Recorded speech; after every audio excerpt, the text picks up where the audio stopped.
রাত 12টার সময় ছাদে একা বসে আছে আরোহী। সে প্রায়ই এটা করে। রাতের আকাশ তার খুব ভালো লাগে, মনে হয় তারাগুলো তার সাথে কথা বলছে। আর চাঁদ তো আছেই। খুব গভীরভাবে যখন খেয়াল করে তখন চাঁদের মধ্যে অদ্ভুত কালো দাগগুলো দেখা যায়। অনেক ভালো করে খেয়াল করে সে যখন একবার ভাবনার জগতে পা রাখে নিজের জগৎকে ভুলে যায়। তার মা তাকে অনেকবার বলেছে এত রাতে ছাদে যাওয়া ঠিক না।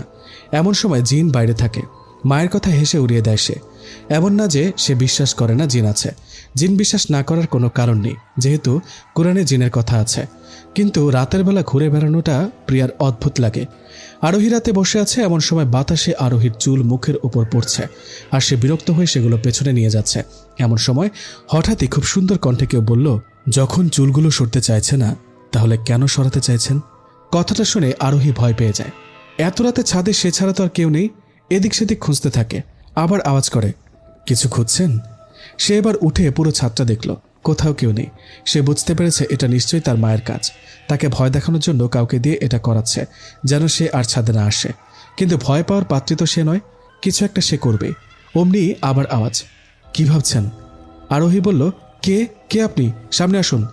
আওয়াজটা থেমে গেল, আর কোনো শব্দ হচ্ছে না, কিন্তু ফুলের সুগন্ধ পাচ্ছে সে। কিন্তু শুধু তাদের ছাদে কেন, দূর দূরান্ত পর্যন্ত কারো ছাদেই কোনো ফুল গাছ নেই। আর গন্ধটা অদ্ভুত। তার মনে হয় না এমন গন্ধ সে আগেও পেয়েছে। কিন্তু তাও কিভাবে বুঝলো যে এটা ফুলের গন্ধ?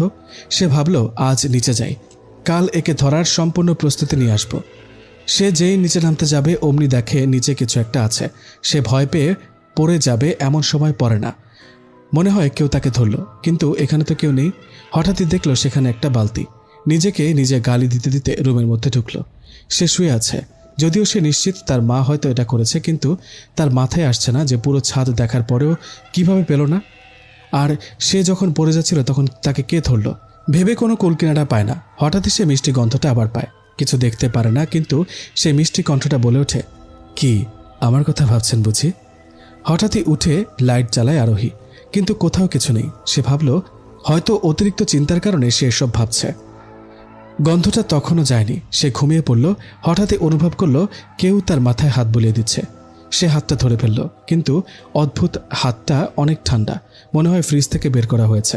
তার থেকে অদ্ভুত, হাতটা কেমন যেন হাওয়ায় মিশে যাচ্ছে। আস্তে আস্তে মিশে গেল হাতটা। কিছুই বুঝতে পারছে না প্রিয়া। লাইট অন করতে দেখল কিছু নেই। হাতটা ধরার সময় মিষ্টি যে সুগন্ধটা পাচ্ছিল সেটাও এখন নেই। কিছু বুঝতে পারছে না। মায়ের নিয়ে আসা লোকটা কি জাদু জানে? এভাবে কিভাবে উধাও হয়ে গেল? নাকি আসলেই জিন? জিনে অবিশ্বাস না থাকায় এই কথাটা মাথা থেকে ঝেড়ে ফেলতে পারল না। সে ঘুমিয়ে পড়ল।